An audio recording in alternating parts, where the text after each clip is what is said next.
And this was shared by 300 people.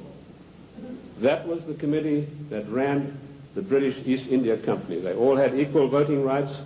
They could not outvote each other, and of course they were sworn to secrecy. The descendants of the British East India Company today run the United States. And I will hope to prove my thesis as we go along. They also interfered in the development of the United States on every occasion. They armed the Indians, they armed the people against the settlers who were pushing west. They ran the Hudson's Bay Company. They also ran so-called mission stations in China and got these missionaries, who were really not missionaries at all, to push opium on the Chinese. And I remember a conversation with the late Gamal Abdel Nasser of Egypt, Prime Minister of Egypt, President of Egypt, and Mohammed Eichel, one of the top journalists, with Zhou Enlai. And Zhou Enlai told him, he said, you know, the Americans and the British made China a nation of opium addicts, and now with the Vietnam War, it's our turn. We are going to make the Americans a nation of opium addicts. So you can see the influence, the evil, baleful influence of the British East India Company upon the great nation of the United States of America. They were the ones who financed the war. They put up the money for the British troops to buy the Hessian mercenaries and to fight the colonists. Those brave 3%, let me remind you that only 3% of the people took arms and stood up against the mighty army of King George III. We are 3% here this morning, but that's enough for us to withstand the mighty force of the federal government of the United States of America.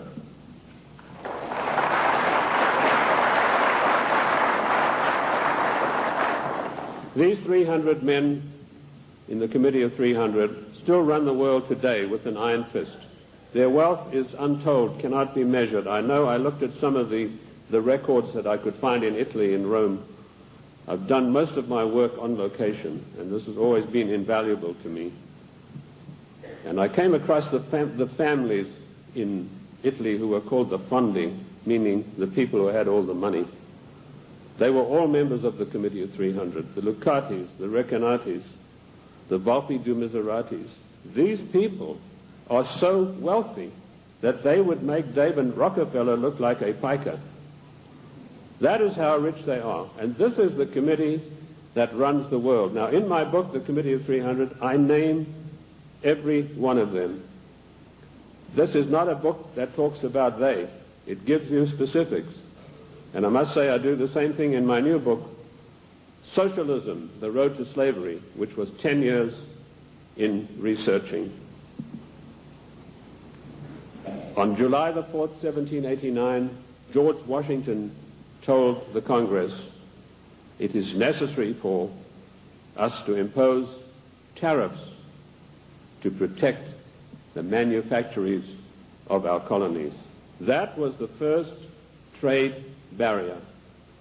Now, let us dispose for once and for all with the words that have been implanted on our minds, like isolationist, and you are for restricted trade, and you are against global trade. The United States of America did not grow great on global trade.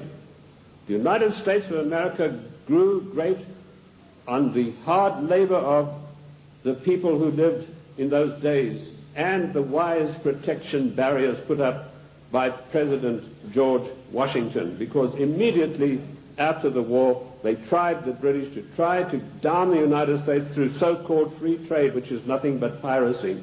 Free trade, ladies and gentlemen, is a one-way street which allows other countries to dump their products on our markets to the detriment of our own people. That's what free trade is. It's strictly a one-way street. The trade barriers were increased by Lincoln, Garfield, and McKinley, and all three presidents paid with their lives for that policy. Disraeli was particularly incensed with Lincoln. Disraeli was the British Prime Minister at the time, and he ordered British MI6 to assassinate Lincoln, which is what they did. the same way as British MI6 publicly executed President John F. Kennedy at a later time. Our founding fathers and our presidents saw the value of trade barriers. They realized that we, if we wanted to progress, were not to be the dumping ground of the world. And I'm going to leave that subject for now and return to it later. The format that I want to use this morning is the type of questions that are most often asked of me. I've spoken to hundreds of thousands of people across the United States and worldwide, and I've been on many, many radio shows, and these type of questions, we note them, and this is what comes up most of all. Who and what is the Committee of 300? Well, I've dealt with that. I've told you this is a supranational body that knows no boundaries, respects the laws of no countries. The first time that they were publicly announced was by a German socialist by the name of Walter Rathenau. I'll give you some background of Walter Rathenau. He was the financial advisor to the Kaiser of Germany, and he was also the financial advisor to the Rothschilds, the French family Rothschild. So he must have known what he's talking about. He made an astonishing statement in 1934. He said, there is a committee of 300 men that rule the world. They are known only to each other, and nothing happens without their consent.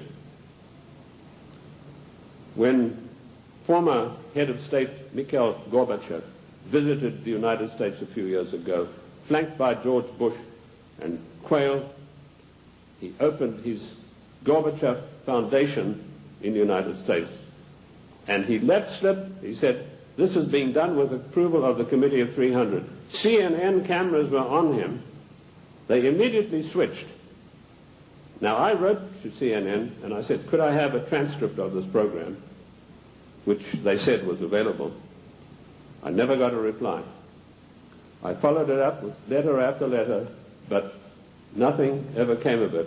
The point I'm trying to make, ladies and gentlemen, is that the federal government, the secret upper-level parallel government that runs the United States, does not want you to know that you have an upper-level parallel government that calls the shots, that dictates what is going to happen to your life and mine. So that's how I found out about the Committee of 300. The next question is, what are their goals? Their goals are a one-world government, latterly called the New World Order. The one-world government began with King George III. At the time that the colonists were brave enough to take him on, King George was already busy formulating a one-world government, and he had lined up at least 50 countries that were willing to come into this future world dictatorship with him.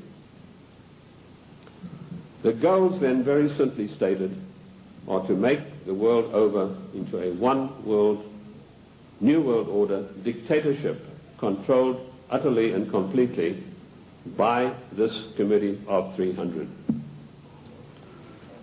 How can they possibly carry out their goals? That's the next question that I'm often asked. They do it by dint and by virtue of their fantastic wealth and the fact that they control thousands of the top banking institutions, the political organizations, insurance companies. In fact, one of the giant insurance companies, a man called me and said, do you mean to tell me that they are controlling the Metropolitan of New York? I said, the Metropolitan of New York is peanuts. He said, how can you say that? That's a giant American company. I said, well, compared with the Sicurezza de Generali di Venezia, it's peanuts. That's the biggest insurance company in the world. They control in that organization everything that happens in the world in the insurance field comes out of Venice. That's why Venice is so important, because in Venice we have the black nobility. Now that has nothing to do with the color of the skin of the people, and I'm going to come back to them as we go along.